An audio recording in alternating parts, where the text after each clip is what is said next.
Hi, everyone, and welcome to today's Prevention Matters panel session. This series is a monthly online panel hosted by the Canadian Observatory on Homelessness, where we dive into what it means to prevent homelessness in our various communities. Most of us in the sector understand that prevention is necessary if we want to solve the homelessness crisis. But this series exists because if we want to address homelessness through prevention, we must be clear on what prevention means. What are the system changes which reduce the chances that someone will experience homelessness? What are the intervention strategies that can support people who are at high risk of homelessness or who have recently become homeless? And how can we ensure that people who have experienced homelessness and who are now housed don't experience homelessness again? Prevention Matters is an online panel series where we dive into what this really means by highlighting groundbreaking prevention initiatives in Canada and beyond. To commemorate Black History Month, today's session will examine the understudied crisis that is Black youth homelessness. Today we're being hosted by Nathan Okonta, who I'll tell you a little more about in just a moment, and he'll be speaking with Dagma Koyi, the CEO of R.E.S.T Centers, and Clovis Grant, the CEO of 360 Kids.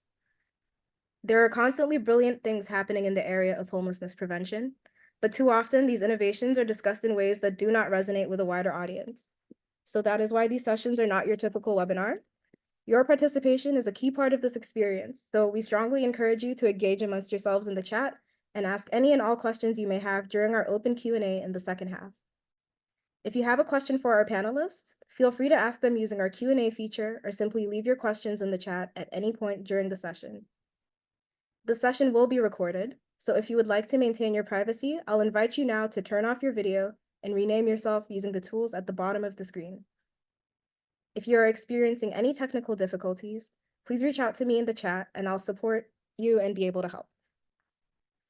Since we're gathering online today, a single land acknowledgement doesn't capture the richness of our many locations.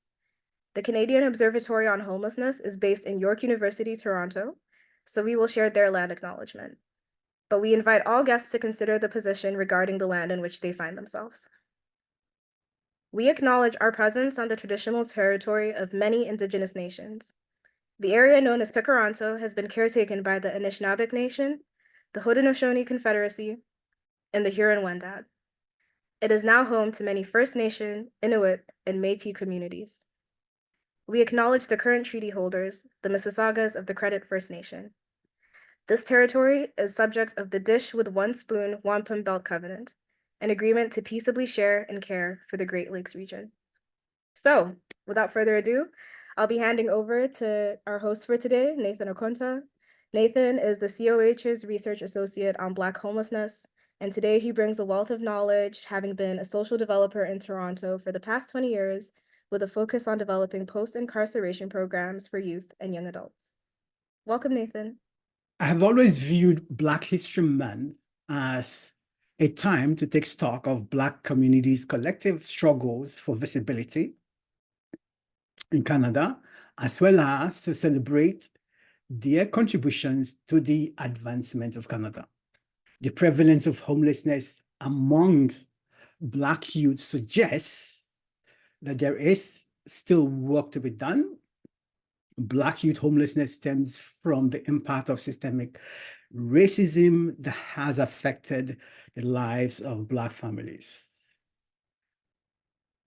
Individuals like Dr. Carl James have been, over many, many years, documenting systemically how these systems have impacted families as well as Black youth. The Jean Augustine Chair in Education at York University, and their work on this, in this area has also been a contribution to our understanding of how these systems operate and manifest in the lives of Black families. I just want to quickly highlight two documents in more recent times that have also given a good take on this particular issue. The first one is the Black Experience Project in the GTA that highlights not just the contemporary manifestations of these systems in the lives of Black families, but gave us a good historical accounting of how we came to be where we are. The second document that I want to emphasize here is the Black National Survey 2013. These two documents in particular, in more recent time, as I mentioned before, have given us good take on how the systems operate and manifest in the lives of Black families. There is limited research that tells us who the Black youth experiencing homelessness are, what their background is, and other socioeconomic information that are commonly available for other cohorts of youth experiencing homelessness.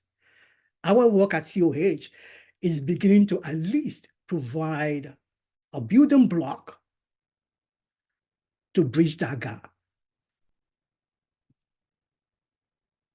In today's conversation, we plan to shine a spotlight on the experiences of Black youth, their needs, and what homelessness prevention could look like for this often overlooked population. I am very glad to share the stage with Dagma and Clovis, two individuals who have brilliant insights to provide from their time spent learning from, serving, and advocating for Black youth. Dagma and Clovis, could you please introduce yourselves? Perhaps we could start with Dagma.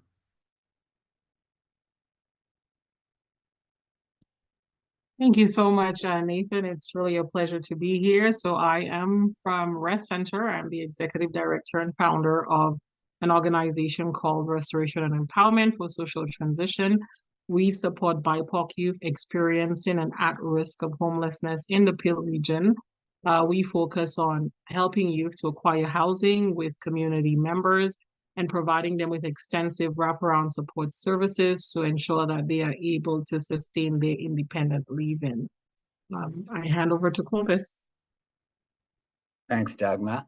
I'm Clovis Grant. I'm the Chief Executive Officer of 360 Kids, which provides a range of services in York Region, been operating for about 35 years, supporting young people. We serve about 2,500 youth every year.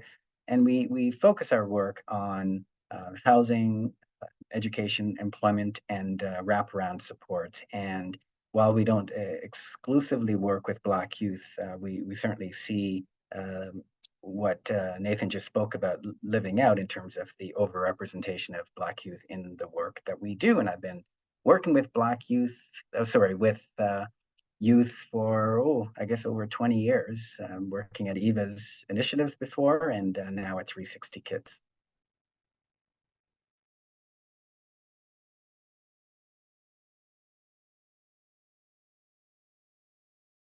You're muted. Sorry about that. Thank you so much, Clovis, and thank you, Dagma, for that introduction.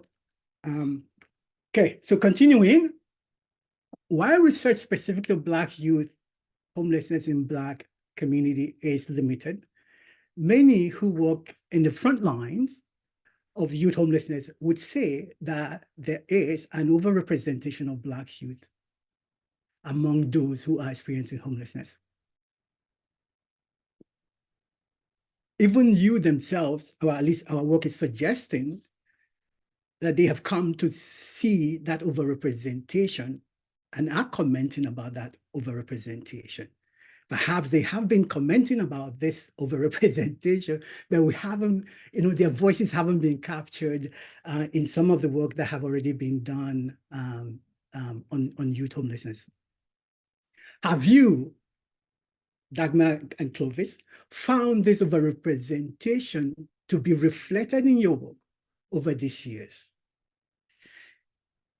And what are some of the factors you think might be contributing to this overrepresentation? Perhaps we can start with Clovis. So short answer is yes. Most certainly. I flagged that earlier in the overrepresentation. And just for context, For those who are not from the Greater Toronto area, York Region is the area north of the City of Toronto. And so we joined the City of Toronto, where I believe the representation of Black individuals is about 9 to 10%, whereas in York Region, it's about 3%. And yet, when we look at the services that we provide, and I will say, for many years, we actually didn't collect demographic data, and that's been very helpful for us as we've started doing that over the last few years to actually start seeing that overrepresentation. When we look at the point in time count, the data there tells us that while the population of York Region is 3% Black, we see anywhere from 10 to 15% of the homeless population being Black. So that's a 3 to 5 time overrepresentation. And as we've started collecting data, we're seeing that very same thing. In one of our programs, our employment programs, we saw almost 40%, but across the board, we see around 13 to 15% in our program. So yes, that overrepresentation is certainly there. Yeah, thank you so much for that. What about the factors, in your own experience, based on your own experience, what factors do you think accounts for that overrepresentation? I see very similar as we talk about prevention, family dynamics being a big driver of the experiences of youth homelessness. And while we talk about it that way, I see some themes, I guess, if you want to call it that, within the Black individuals who I see coming to us. Families being reunited. For those, I'm Caribbean, and there is this situation that happens where families are split, and so you've got a family member parent may live in one of the islands, another one may live in Canada, and when you have kids who are sort of torn, and one grew up like I did in Jamaica, spent most of my life here in Canada. When that family gets reunited, that not done well creates a lot of friction when you've got an established family and that reuniting happens, and it creates a lot of friction.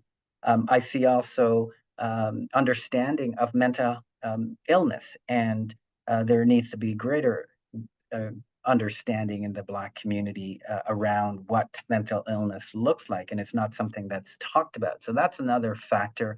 And I would obviously mention as well the preponderance of Black youth in child welfare. And we know that that too is a driver, and that impacts on family. So just those are a few things. I've got a bunch of others, but those are the ones that I just wanted to flag right out up front that I'm certainly seeing. Thank you so much. Dagma, the floor is yours. Thank you. So although Clovis is from a mainstream organization, we are B3, a Black-led, Black serving and Black focus, and we support BIPOC youth. And definitely out in the region of PL, there is an overrepresentation of Black youth experiencing homelessness in emergency shelters. In our services, 75% of the young people that we support Black youth. Now, to answer your question, Nathan, about why we think there is an overrepresentation, I think what Clovis highlighted is definitely a big issue around the breakdown of families and the immigrating into Canada, and the way the family blends after coming into Canada can actually, and we've seen it contributing to a breakdown in families and youth experiencing homelessness. But one other thing I would like to really highlight is really structural factors. Poverty. Poverty seems to also be a driving force that is causing or perpetuating this problem for a number of Black youth, and even the intergenerational poverty. So for example, we've had youth who have come into our programs who have expressed that they've never really lived in secure housing, that throughout their lifespan, they've been in and out of shelters with their parents. And so we could see that this is, that speaks to generational poverty.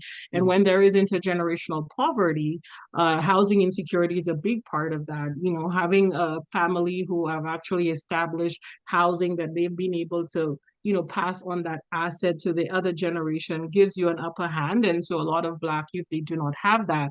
Not only not having that, but you know, the lack of employment also, right? Lack of employment opportunities for Black youth are also driving factors.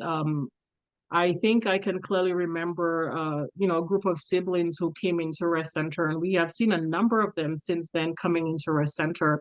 And the entrance into being housing insecure or at risk of homelessness was really because of losing their parents. So they grew up in a single parent household, having lost their father in their very early childhood years, and you know, they just lost their mom all of a sudden. It wasn't something that was planned for, and so there was no life insurance, there was nothing put in place to help these groups of siblings. And we could see also that stems from poverty, and as a result, what happened is the landlord evicted them. So we have a group of young people dealing with the crisis of losing their only parent, now facing homelessness because there's just no financial security and nothing put in place, again because of poverty. And this same poverty have really caused, if we look at our market and we look at for even for a need for affordable house, there's just nothing affordable in our markets for young people. And so when we talk about housing, I think we cannot negate the fact that one of the biggest issues right now facing all the youth that we serve is the unaffordability crisis. And of course, because of the income levels, we have youth who are, you know, grade 12 students. Think about it, a grade 12 student, because of housing unaffordability, having to think about paying $1,500 a month, not for an apartment, but for a room in a shared space. So poverty is one of the biggest factors I think that we cannot negate, and discrimination. It's something that is a reality that a number of our clients face, and even in terms of supporting them, it's one of the areas that we have to advocate. We have to build awareness around the fact that, you know, Black youth are not really acceptable by landlords in the market. So I will just put these ones there, and I think everything else that Clovis said is also true to a point of why we have overrepresentation of Black youth in homelessness. Thank you. Super. Thank you both for that wonderful deeper dive into not only the cause of the representation of Black youth in homelessness, but also the other allied factors that contribute to that overrepresentation. Thank you so much for that. So moving on, so how do you, Dagma, we'll start with you on this one, okay? How do you think that we could bridge the gap between research knowledge and the frontline knowledge of the prevalence of youth, of Black youth in homelessness? I think if we need to have a deeper understanding of why we have a lot of youth experiencing homelessness, and we talk about research and bridging the research gap, I think we need to start off by really advocating across sector for data that is disaggregated. I think even from R.E.S.T perspective, when we do our research, it's very hard to come out with the data that we need to really be able to support or build our cases. And so internally as an organization, we have really taken the lead, and thanks to your help, right, Nathan, you helped us to really ensure that we have the proper assessment tools and we have the proper intake forms and everything in order for us to be able to collect that data. So I think there should be a drive across the sector for more of that, not just on the frontline level, but even from our, you know, on a national scale or a national level, in order to also help inform policy. And I will also say that we cannot leave out the experience of people who have the actual lived experience. And ensuring that there is a more engagement with people with lived experience when we're doing those research. Super, thank you. So this is my takeaway here. Thank you so much, Dagma, for that, right? That when it comes to youth homelessness prevention, two things are key: lived experience and data. Thank you so much. Thank you so much for that. So Clovis. Yeah, what I would add to Dagma's point is a deeper understanding of the why. So the data is one thing, and I know just when we start talking about these issues, it's you see the data, but when you don't understand some of the legacies, some of the historical activities that have led to that data, I think there could be wrong assumptions made as to what that data means. And so I think in keeping with having good data, let's start there. We also have to talk about the why. What is the impact of slavery? People think slavery did not exist in Canada. People don't understand that it was a reality and that it has impact. And the way people think about Black people, that the race is such a defining feature across the globe, appreciating all of those factors, when you don't appreciate and understand them, the data could lead us to the wrong pathways. So that would be the piece that I would most certainly add. And for the staff who are doing the work to understand the why, because it's like, so what makes a Black such a priority population? Aren't there other groups that we should focus on? And while the answer may be yes, the deeper understanding of why this particular group, and I would put the Indigenous population as well in that category, that these are two groups that have had some really historically challenged past that we need to acknowledge. And so with that said, I think understanding the why is going to be a critical piece with the data. Yes, thank you so much for that. So again, the takeaway for us here is that it is not sufficient to just have the data. You necessarily have to have knowledge about how that data came about. Otherwise, we will reach the wrong conclusions.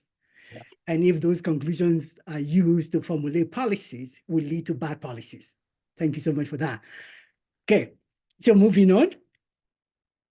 How do you think that the pathways to Black youth homelessness is either similar or different from other youth?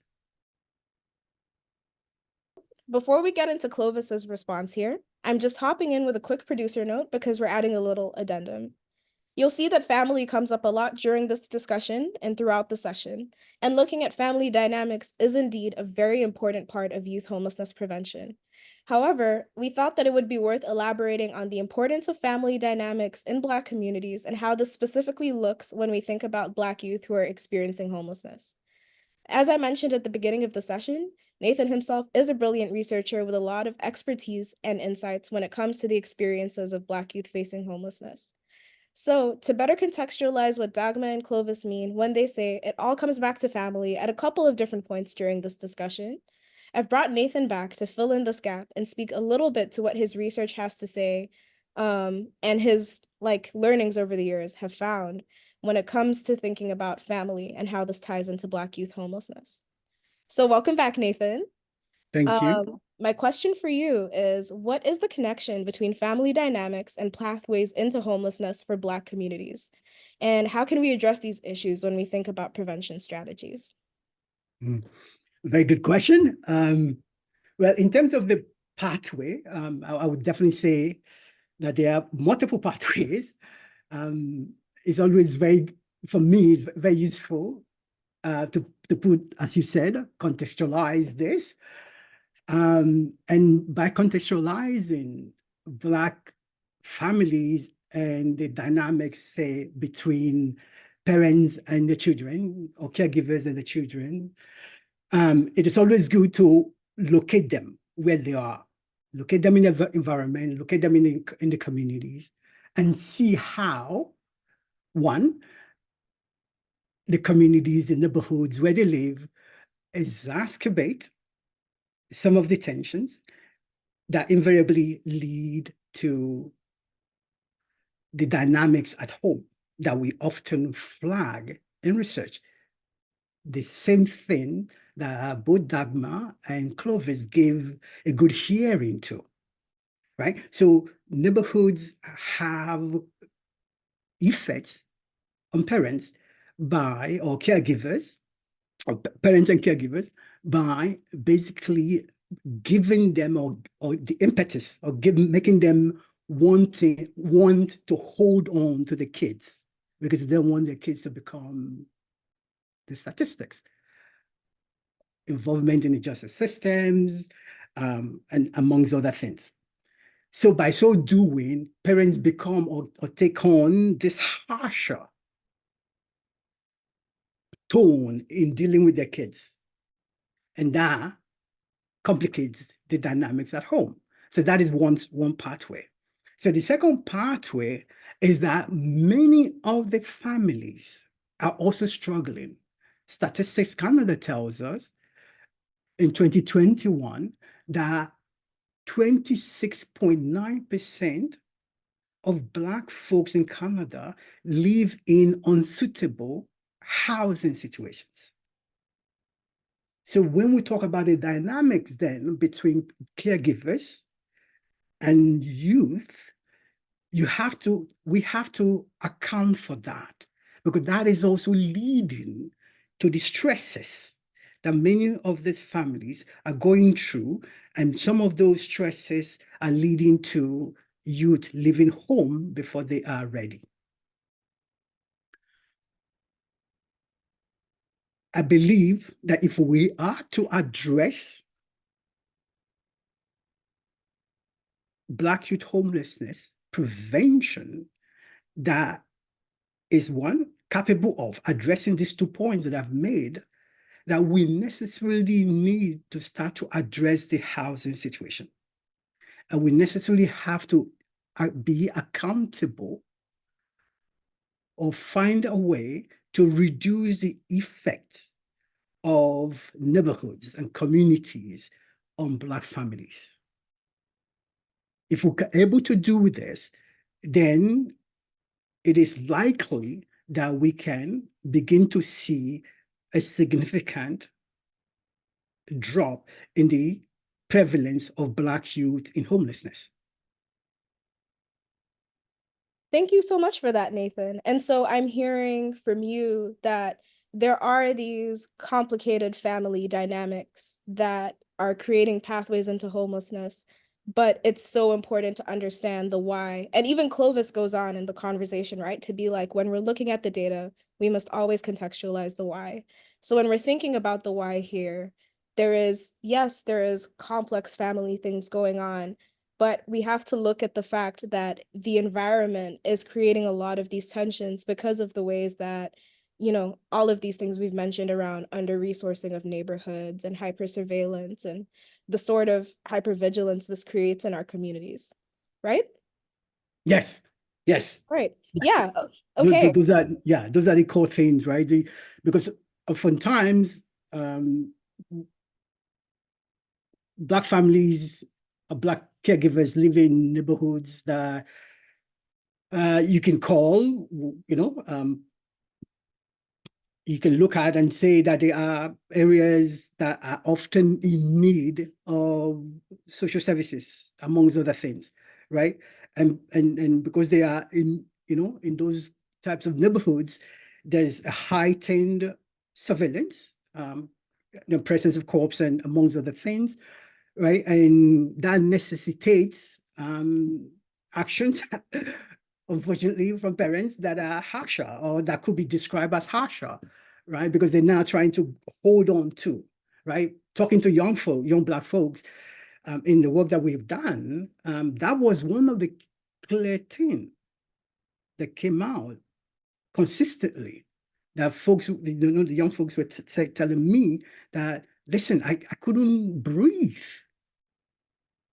because the parents or the caregivers were holding on too much, right? And in the way some of the young folks characterize this, they were holding on too tight, right? Yes, there are needs for them to hold on tight. They themselves see it, right? But they are saying to their parents, maybe allow me to make my mistakes. Of course, those mistakes are costly, because we have young folks telling me that by the age of 18, he had seen more than 10 of his friends die, many of them from gun violence. I mean, right? And he's not unaware that that was the reason, that was what the mom especially was trying to protect him against.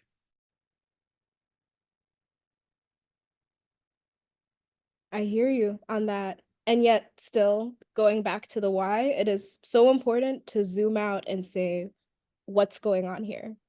And why are we in this situation? And in this case, like you mentioned, a lot of it comes back to bigger social structures around the environments that are created in these communities in the first place. And I think Yes. that's really important to keep in mind. Yes. Yeah, thank you so much for that, Nathan. That is going to be super helpful to keep in mind as we go through the rest of Dagma and Clovis's responses here. So, with that context in mind, let's take a look at what Clovis and Dagma had to say about pathways into homelessness for Black youth.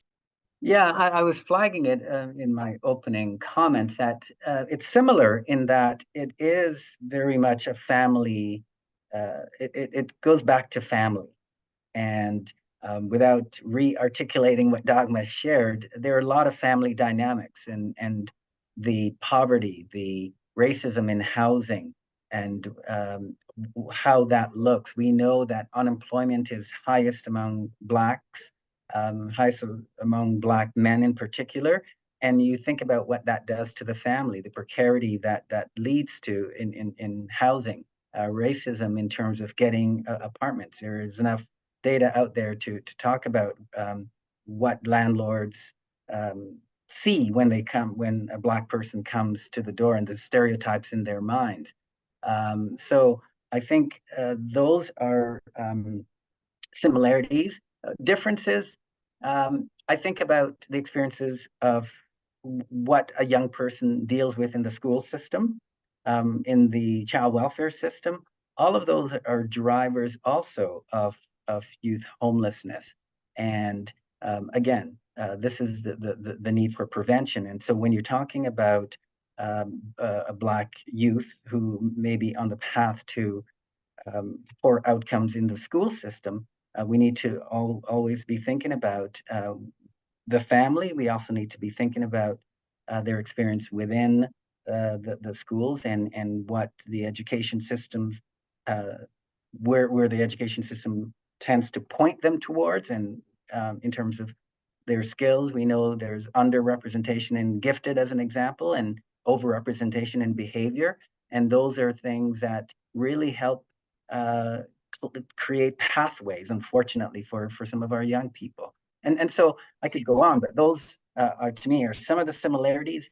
But then when we start to disentangle, those are places where we see a lot of differences. Thank you so much for that. Dagma, we back. We come back to you.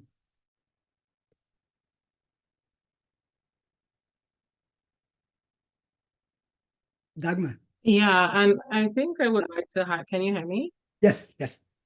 Yeah, the difference, one of the differences I think in the experiences is, the blatant discrimination. And it's one of the experiences that is very true to our experience as an organization that is supporting Black youth, if you will, in Peel region.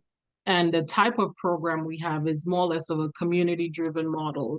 So we work directly with landlords in the community in support of the youth who come for our doors for housing. And we've had, as you know, as an organization, we've had landlords that we've engaged in that are interested in accepting or housing, or may have a room for rent, or maybe advertising that there is, you know, maybe an availability of a space for rent.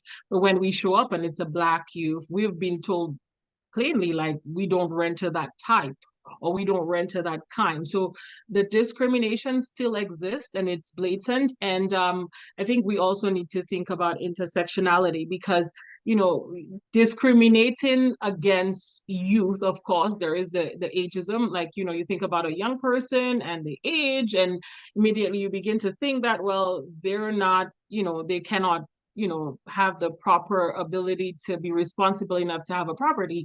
But when we talk about race, also, like, you know, being Black, it also adds a layer of barrier. And also being Black and also being a male, that's another layer of barrier. So all of that type of those discrimination are very true to the experience of the Black youth who is actually in the market seeking housing. And I think that actually sets them apart, and it's something that we cannot ignore when we think about prevention, and how we you know, advocate for Black youth, and how we also just create more awareness and sensitivity building. And also when we think about, you know, we talk about overrepresentation, coming back to that, but having more knowledge, or cultural sensitivity is important. And I think we cannot, you know, ignore those aspects of it. Super. Super. Thank you so much for that wonderful explanations. Thank you both. At COH, when it comes to youth homelessness, we see youth homelessness prevention as early intervention, one, especially one that focuses on the root cause, not just the root cause, but looking at providing barrier-free access, and then focusing on policy issues. That same prevention emphasizes that, of course, bad things do happen, youth do become homeless. But the way we see prevention is that in that case, in that scenario, that we do everything possible, and this is not just, you know, one entity, one government, that everybody is responsible of ensuring that that particular person does not remain unhoused for a very long time. And the third aspect of this prevention, or this model of prevention, talks about the support that that young person gets after being housed. Because we find that a lot of times you get this kind of recycling going on. So a young person comes into a shelter, things are done, the young person gets a space, the person moves out of the shelter, not long while later, the person is back again in the shelter system. So a prevention model in the way that we have just described would want to extend the aftercare to that young person to ensure that the young person doesn't come back. That's basically, that is the only time that we can then claim that we have kind of prevented that particular young person from becoming homeless. So moving on from that, right? Based on your expertise, what could homelessness prevention look like for Black youth? Clovis, maybe, sorry, Dagma, could we start with you on this one? Okay. Sure. So maybe I could speak to some of the things that we are currently doing at R.E.S.T Center. And so I think, Nathan, you really nailed it on the head. The aftercare is so critically important. It is one thing to secure housing for you. The other thing is, how do they sustain the housing to ensure that there is no re-entry into homelessness? And so some other things that are very critical to that. I think we spoke about the structural issues of poverty. While we continue to advocate on a policy level, you know, with the national government, all levels of government, to make housing more affordable, we have to understand that, you know, just based on our demographics, there is just no way that they can afford to have a house and continue to maintain that. We're speaking to you from OW, or whether they're coming out of foster care and there is some support, but the support in itself is just not enough. So there should be housing allowances in place to ensure that they are able to sustain their housing while they're working on, you know, moving forward, whether it's for skills training, employment training, but to alleviate some of the financial pressure that may cause, you know, the re-entry back into homelessness. Another strategy for us is really also, you know, addressing food insecurity. That's a big thing. So we're talking about just practical supports to deal with some of the structural issues. So food insecurity, another driving factor, you know, housing is so unaffordable. And for many youth, they may be faced with, do I eat food or do I pay my rent, right? And so part of prevention in ensuring that they have the ability to also have, you know, a decent meal is also very critically important. Aftercare, also the intensive case management. I think with R.E.S.T, we, you know, there is care planning that comes and goal setting and everything. But a number of the clients that we serve, they do not have, you know, family supports and family resources. And so you really become, you know, giving them the ability to have a place that is safe and also have workers that they could relate to, and they could come and they would be able to build and create a care plan and follow through them is very important. And part of that includes things like, you know, building their capacity to be able to sustain the independent living. And capacity building comes in the form of financial literacy training. How do you live on a budget? How do you live within your means? How do you do emergency saving?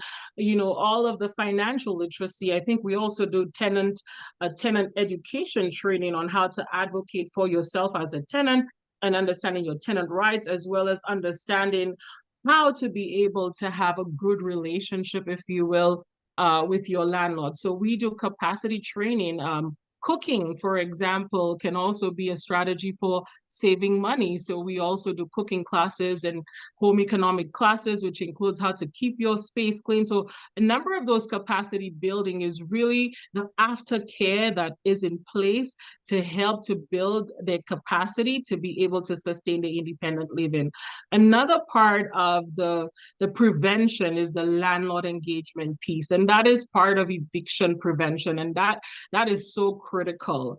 I think that I would put this one as one of the strategies that helps to ensure that we are able to continue to successfully house and keep youth housed, that the eviction prevention strategy is in place. And what that currently looks like for R.E.S.T is we do have a landlord engagement specialist who works directly with landlords. And so there is a monthly follow-up that happens with landlords in case there is any sort of problems that may arrive during the tenancy, that, you know, mediation can take place, and then that early intervention can take place to avoid an eviction.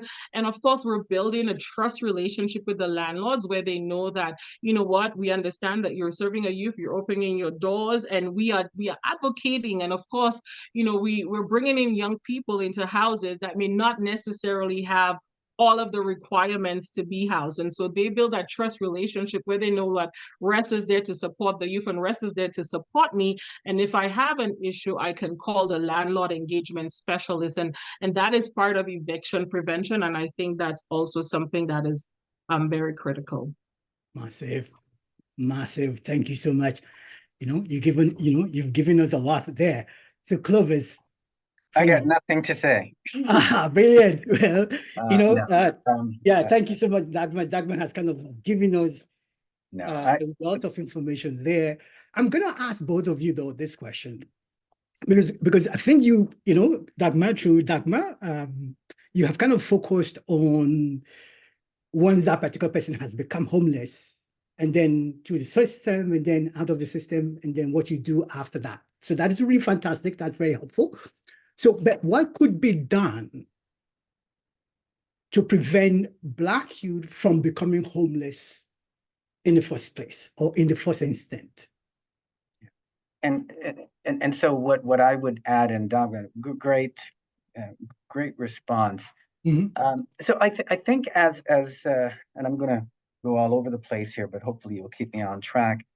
Just thinking about what prevention is, and really it's looking upstream. I think the sector has focused so much on the downstream intervening, and not enough on your question about what can we do upstream. I do want to go back to the structural factors. I think ensuring, and we know there's a lot of conversations around DEI and is it helpful, is it not? We can't stop that work. We cannot stop talking about equity, the legacies of capitalism and racism and enslavement, and what that does to people, what that has done to Indigenous people, what that has done to Black people. And so if that work does not continue within our organizations, doing some of the activities that we do won't necessarily solve the problem. So I want to make sure that we ground our work in understanding the why, because that's going to be so critical. And then in terms of some of the other things that I think we can do is when you understand the why, then you become intentional. You start to think about, okay, if that is the legacy, what does my organization, what can I do in terms of the work we do? And that's the approach I took at 360 Kids, is to say, we've been seeing this data for a while, and we, unlike R.E.S.T centers, we're not a specific B3 Black focused organization. And so here I am sitting on this data. I have to do something. We have to do something to address what we're seeing. And while it may not be fully upstream, it's a start. And we started collecting data. We started looking at that data. We started thinking about how do we ensure that the staff has the why, so that when we do this work, that it is well informed. And then we did something. Our focus is on that stability of housing, because we know that it is a big challenge for many of our young people. And I will be honest, as somebody who grew up here, and it's no secret I'm a Black person, just because I'm Black doesn't mean that I fully understand all the impact of racism that it has on me. And so it's been a learning journey even for me to understand all of the things that I'm talking about, all the whys. And so for young people, there is sometimes a lack of understanding of the impact of racism on them. And so helping them with their identity, and that's the intentionality that I'm talking about. The more we actually call the question, bring the issue forward, we can start actually figuring out solutions. And one of them for us is to say, okay, we've seen this data. How can we provide that stability in housing? And so with some funds through United Way of Greater Toronto and Reaching Home, we were able to purchase a house, and we're using it as a long-term transitional housing for Black youth. And what we want to do, and I go back to some of Dagma's point, is connecting the work with community. We know that we don't have the expertise. And so connecting it with organizations like R.E.S.T, like Newmarket African Caribbean Community, York Region Alliance for African Canadian Communities, and a number of other organizations and individuals in the community who understand the experiences of our Black youth and can help ground the work. And so I say that to say those are some things that we have done, and people's journeys will be different, but I think it's just the intentionality of this work, and recognizing that this is a driving factor in Black housing or Black youth. And for us is looking at how then can we provide that stability in housing? How can we help them identify or connect with their identity, and then providing the ongoing wraparound supports from housing, education, opportunities that gives them that leg up so that they don't actually cycle back or circle through the system. Super. Thank you so much, both of you, for that. Can I add one more thing to that, if Of you don't course. mind, Nathan? No, Yeah, I so do I not think mind. we I do not spoke to mind. the family dynamics and the way it contributes to homelessness amongst Black youth, which is also a reality. And so I think also addressing this more upstream can also be also a method of prevention, if you will. And so last year, I think we started, and this is still a pilot for us, and we're still doing a lot of reach out, but I know that there's also previous work even on Homeless Hub about this, but we have a program called FIRM, Family Intervention and Reunification Management. And it's a Black social worker who has the ability to provide family mediation to prevent homelessness. We're looking to partner with the schools around, being able to foster relationships and provide parents with that resource. And if we could help to mediate to prevent the homelessness, then it's a win for the family. It's also a win for the youth, given the current housing, climate that we are faced with the issue of supply and demand really raising the cost. So when it's possible, mitigating and providing that mediation to help to solve some of the problems. And some of the problems too, I think too, that the Black family faces too, there needs to be a deeper cultural understanding. I came to Canada when I was 20. So I sometimes I could relate with some of the mindsets that families who come into Canada have about what parenting should look like and what it means to have, I am the mother, and what respect looks like from a cultural perspective looks different in the Canadian context. And so helping to bridge some of those gaps and bring in the understanding and the knowledge to really empower the families to be able to navigate some of those misunderstandings that actually lead to the youth having to leave the house can be a win. So addressing the family issues by providing cultural responsive counseling can also be a way to working upstream, and building the right relationships with the organizations that matter, like the schools, to be able to provide that support can also be a great prevention strategy. Super. I mean, it's always good to have people with knowledge, extensive knowledge, because oftentimes they anticipate questions to come, and you both have, in answering this one question, I've anticipated the last question that we have, right? So I'm just going to kind of conclude conclude the question, the questioning period, so that we can give the folks who have joined us some time to ask their questions. So I'm going to end with this question. What might be, I mean, again, you've given us so much information to pass through, and those are all very useful information when it comes to prevention, homelessness prevention, especially for Black youth.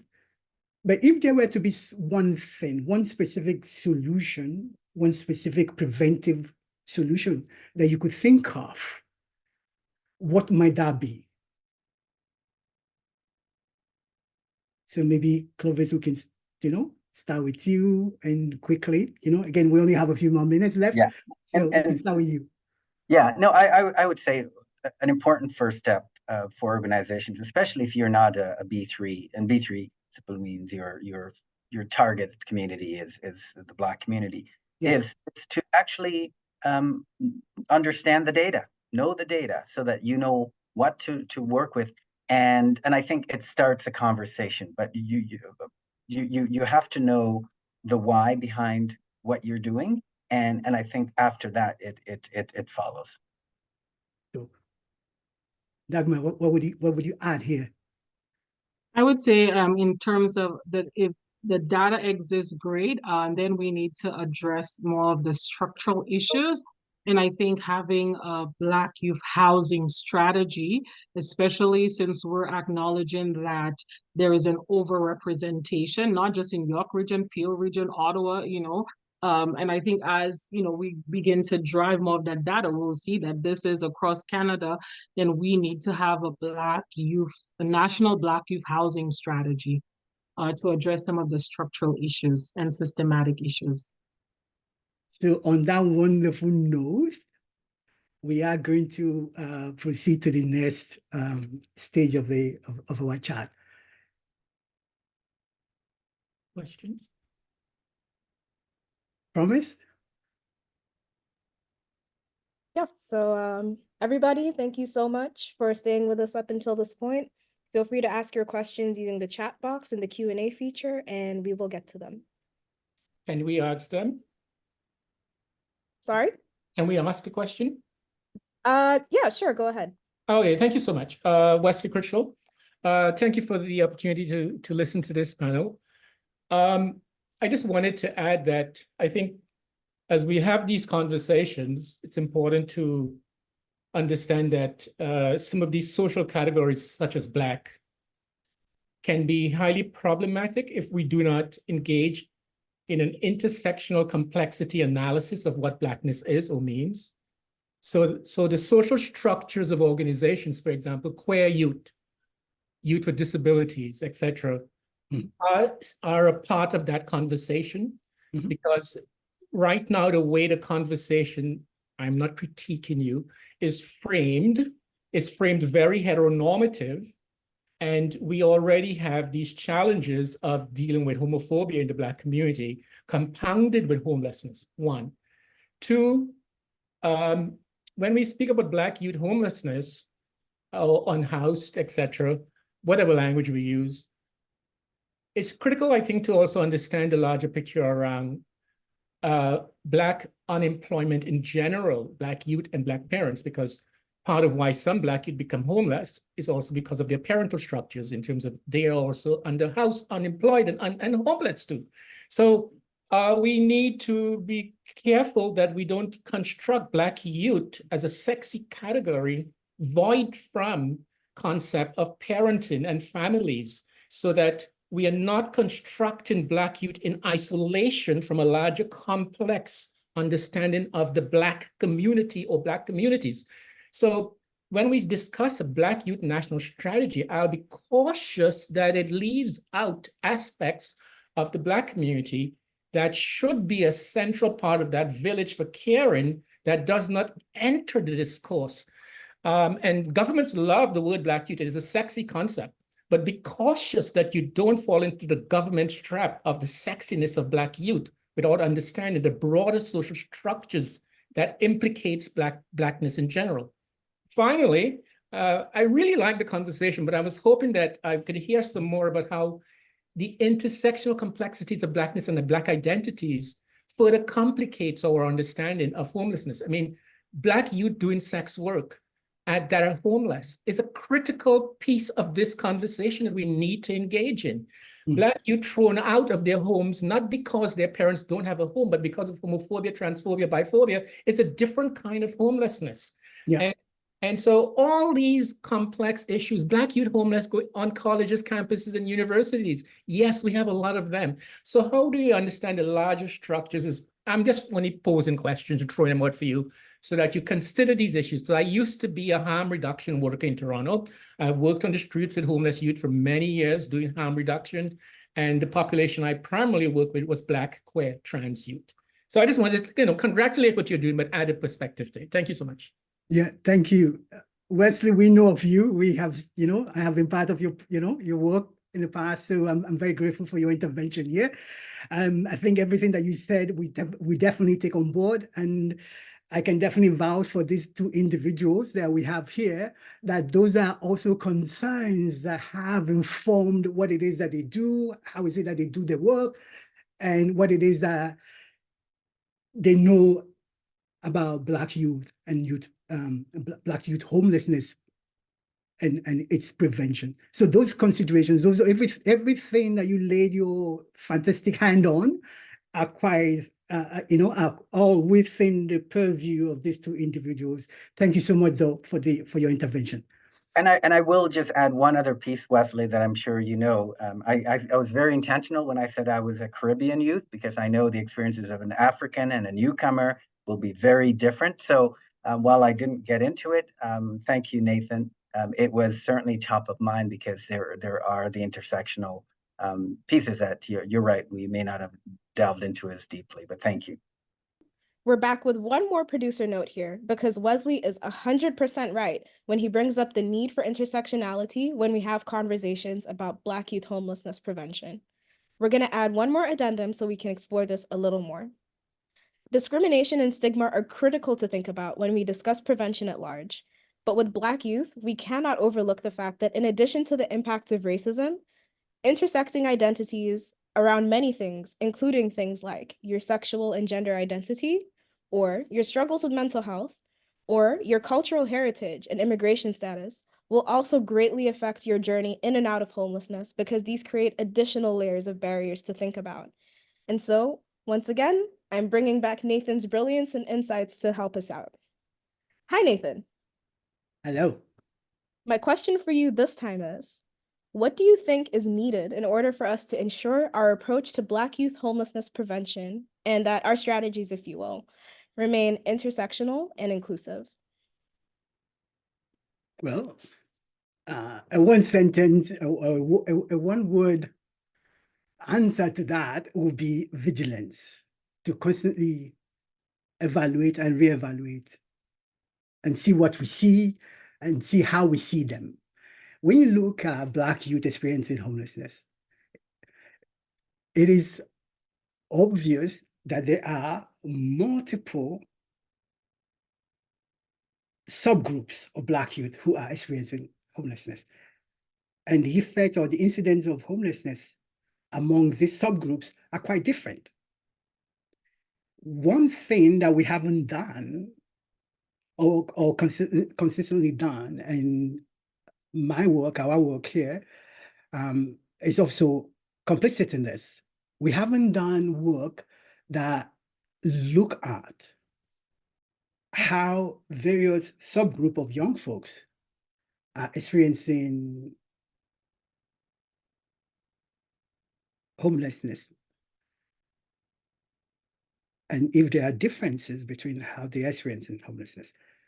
We also know that queer youth, in particular,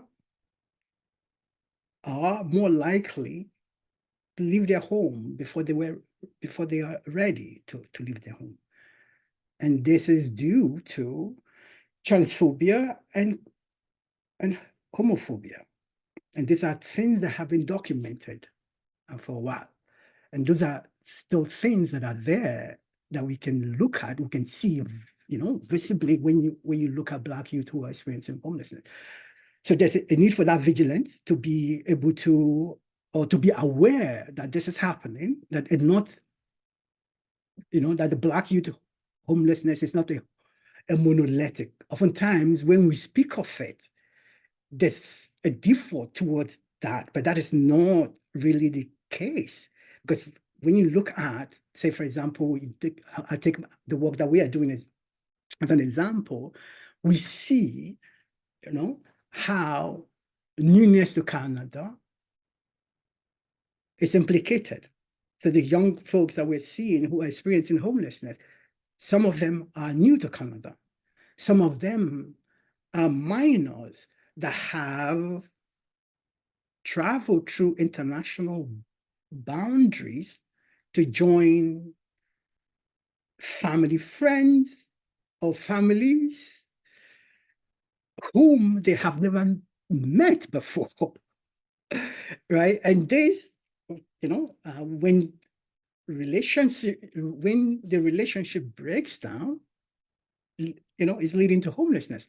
We also see a number of young folks who have also left their country of birth to come to Canada looking for sanctuary because of their queerness.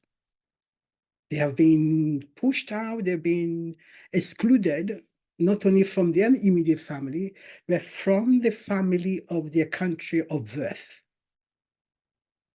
We're also seeing, amongst other youth experiencing homelessness,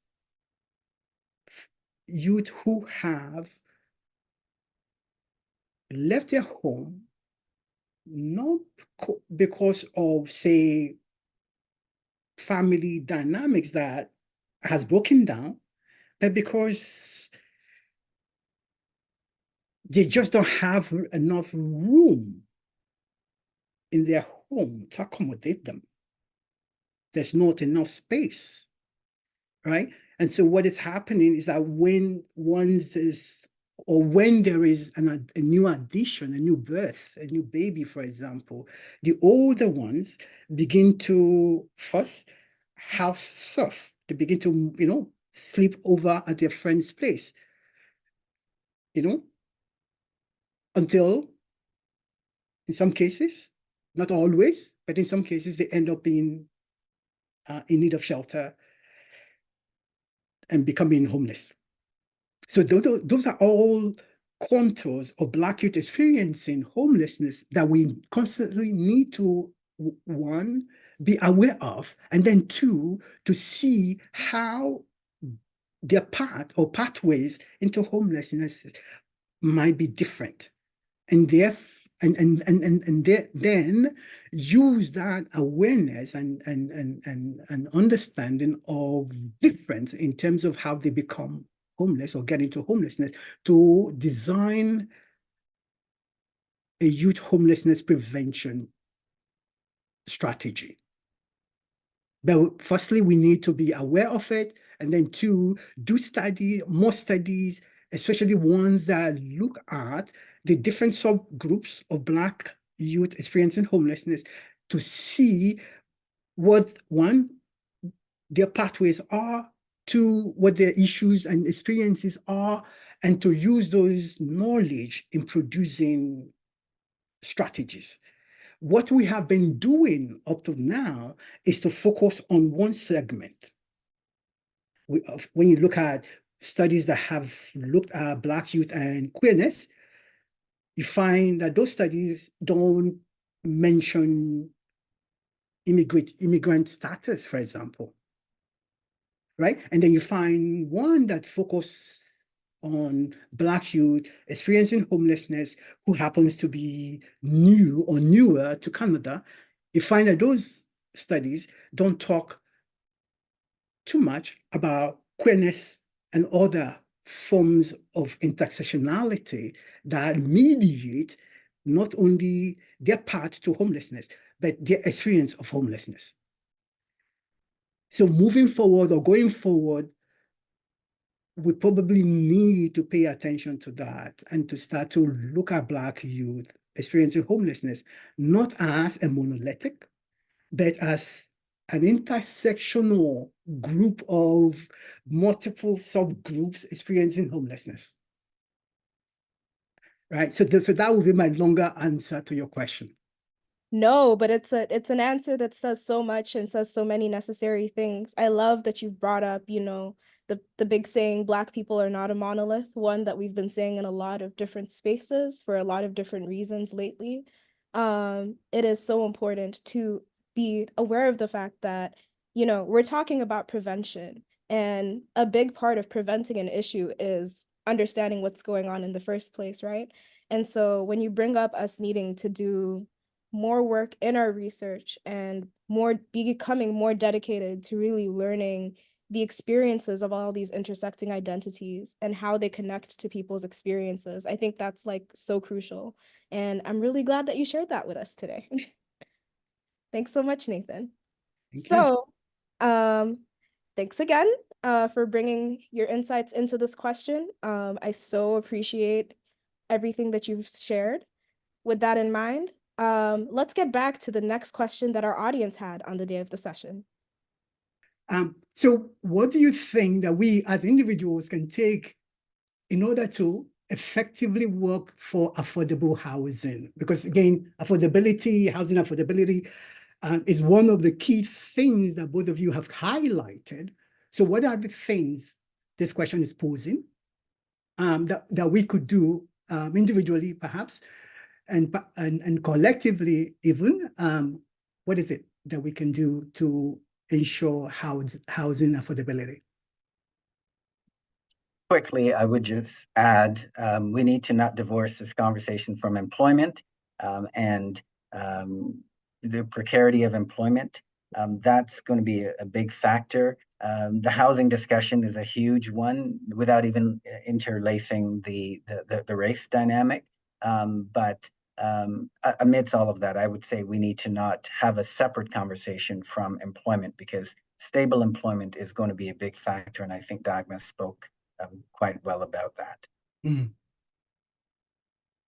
Dagma, anything to add there? Yeah, I would just say become more involved, be a part of the conversation around housing and unaffordable housing. I think it's a very hot topic in Canada. It affects young people. It affects every Canadian. It affects, I think, the number of Canadians are living, like, you know, at risk of homelessness. So get involved in the conversations. There are a lot of community advocacy groups. There are groups with lived experience. Says your voice matters. Speak to your city councilors, speak to your MP, and ensure that you are engaged and letting your voice, allowing your voice to be heard around housing issues. Super. Okay, so there's the next question is this: are there any support or housing models that you have seen that work well for Black youth? That's actually part of the work that we're doing here in York Region with the Black Youth Housing Program. Part of it is a literature, some literature work to actually explore different models. We haven't seen many, and that's one of the things that we intend to highlight in the work that hopefully will be rolled out in the next few months. Yeah, if there are models that you're aware of, I would love to see it. We haven't really seen much in Canada, and a little bit, we're doing some of that research in the US as well. So I guess Nathan would probably be a good person to respond to that as a researcher, but that's part of the work. Yeah, but I mean, I can only add this, that you guys are becoming pioneers in this area. So, so this is this is a wonderful intervention that you guys are doing, and I'm looking forward to seeing how that pans out. Okay. So the next question here is, since racism is deep-rooted, how can we address this to better advance homelessness prevention? So maybe, Dagma, we can start here with, you can lead us off on this one. That's a very good question, Nathan. And it's a question sometimes that, I pull my head about. But I will say that where this is concerned, that everyone becomes an ally for the Black community, and everyone gets involved in ensuring that, practices and communities and become more inclusive. People, support Black-led organizations and organizations supporting, equity-seeking groups. I think that's so very important. Get involved, get behind them, find out the ways that you can support and that you can become an ally. Because, working in the housing sector, it's very heavy work. And when you're also working to support equity-seeking groups like Black youth who are also experiencing a layer of discrimination, and of course also everything else that Wesley said, it makes it even heavier. So I would say to community members, get involved, reach out and support in whatever ways you can. And that would be my contribution to your question, Nathan. Thank you. Well, it's not my question, it's the question coming from the audience. Thank you so much for that. Okay, on the note that you have just presented, because oftentimes we hear about this. We hear that mental health is one of the issues that many of the young folks who are in housing insecurity or experiencing housing or homelessness, that mental health is one of the things that they're dealing with. So how is it that we can incorporate mental health in not only in our work, but in the way we see homelessness prevention when it comes to Black youth. How might a solution based on mental health contribute to homelessness prevention, for example? Yeah, I know we're running tight on time, and I'll be quick here. I would say we need to apply that cultural lens also to mental health and understanding many of the factors that impact on the Black community, and also recognizing that it is not a topic that is often discussed in the Black community, and so addressing that and the stigma. We already know it's a stigma, but especially within the community, to recognize that and when addressing it. So hard to answer that in less than a minute, but that's you're doing a good job. Okay, Dagma, is there anything there that you want to say that haven't already been said? Well, housing is a social determinant of health, and I think just even referring back to my own lived experience when I first came to Canada and experiencing housing insecurity and how that impacted my mental health. So a program that provides extensive wraparound supports and the target demographic is youth experiencing housing insecurity, a mental health program is definitely something that has to be part of that support that you provide. So having that deep understanding of the demographic and knowing that this is a critical support that's part of the wraparound supports, whether you're providing it in-house or you're doing referral services and working with other agencies to support that. And of course, I emphasize what Clovis said, having that cultural sensitivity aspect in mental health programming is also very important. So what might a youth housing, well, let me rephrase that. What might a youth homeless prevention look like when you're working with a young person who is already in the system in terms of being homeless? What might that look like? I would say, and echo some of what Dagma said, we need to not ignore the family, but young people still need to be connected to family. So what does that look like? It may not be the parents, but it may be other family members. We cannot divorce our kids from family, but we also need to connect them to their identity. And so community supports that help them connect with their identity is critical. And then every young person, we need to be thinking about the wraparound supports, mental health supports, the education supports. How do we give them that extra step up, scholarships, so that they can think about post-secondary with the poverty issues that Dagma flagged? How do we give them that extra step so that it doesn't become an overwhelming task, and address, of course, the employment piece that and provide them opportunities for less precarious employment opportunities. And so the trades, tech, and all of those other fields that provide them with strong, solid wages to help break that cycle. Okay, thank you. So perhaps we'll end on this one. The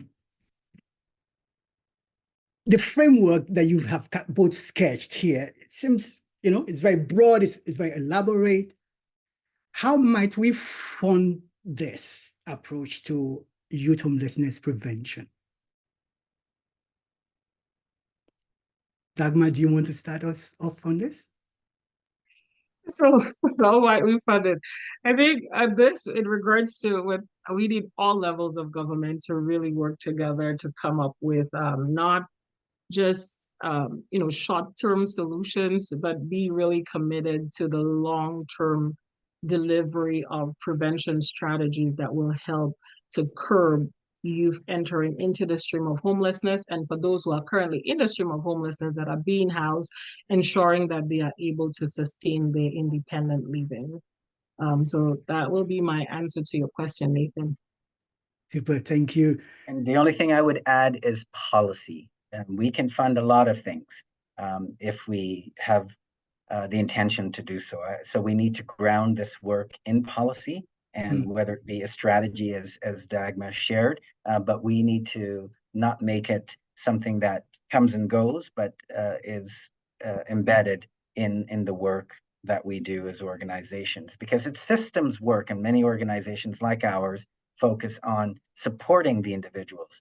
And while we know the importance of doing systems work, it's often beyond the mandate of many organizations. And so we need the system players to embed it in our policies so that the funds then will flow.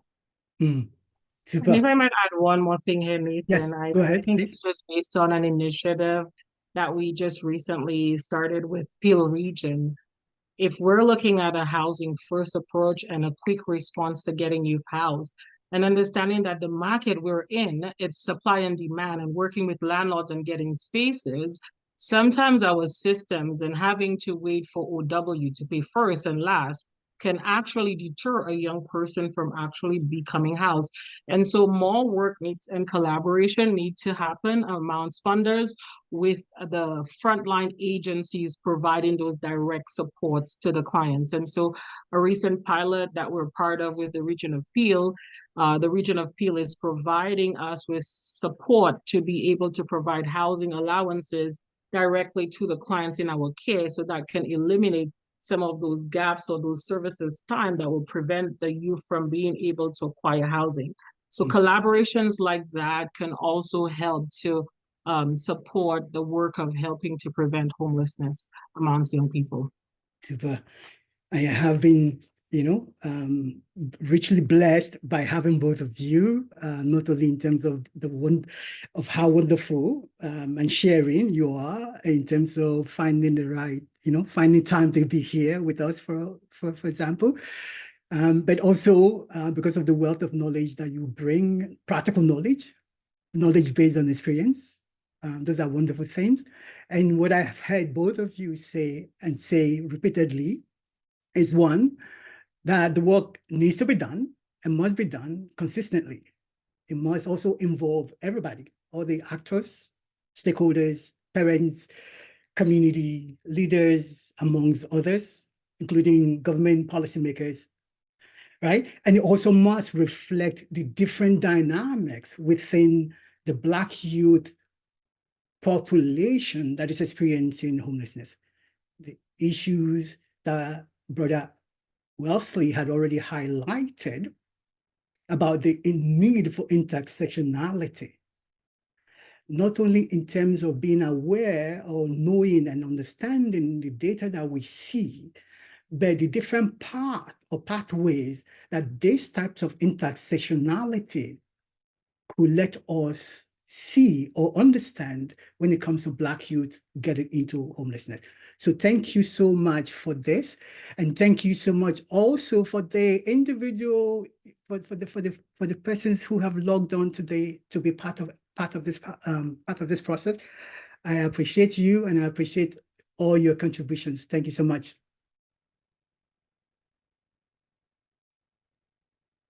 All right, so we're back. Thank you so much for joining us today, everyone who's in the chat, especially everybody who stayed on a little longer just so we could engage a little more. It's been great to see you all sort of talk and share your perspectives and just share the questions you have. Thank you so much to Nathan and Dagma and Clovis for joining us and for sharing all of your expertise with us today. You'll see that I've put our contact email up on the screen, so if you have any questions or things you'd like to follow up with after the session, feel free to reach out using that, and we will get back to you. I have put the link for our newsletter in the chat down below, so please feel free to subscribe there so that you stay up to date on whatever sessions we have coming up in the series next. We really do look forward to seeing you at one next time or in the very near future. And just so you know, next month's session is going to be focused on F&S, which is a homelessness prevention framework that is all about the importance of staying connected to the community, staying connected with families, and what it takes to really make that happen on a community level. So we hope you'll join us. It'll be quite the treat, and there'll be more details about that in the coming months. Otherwise, Take care, everybody. Thank you again to our wonderful hosts, and I hope to see you soon. Bye-bye. Cool.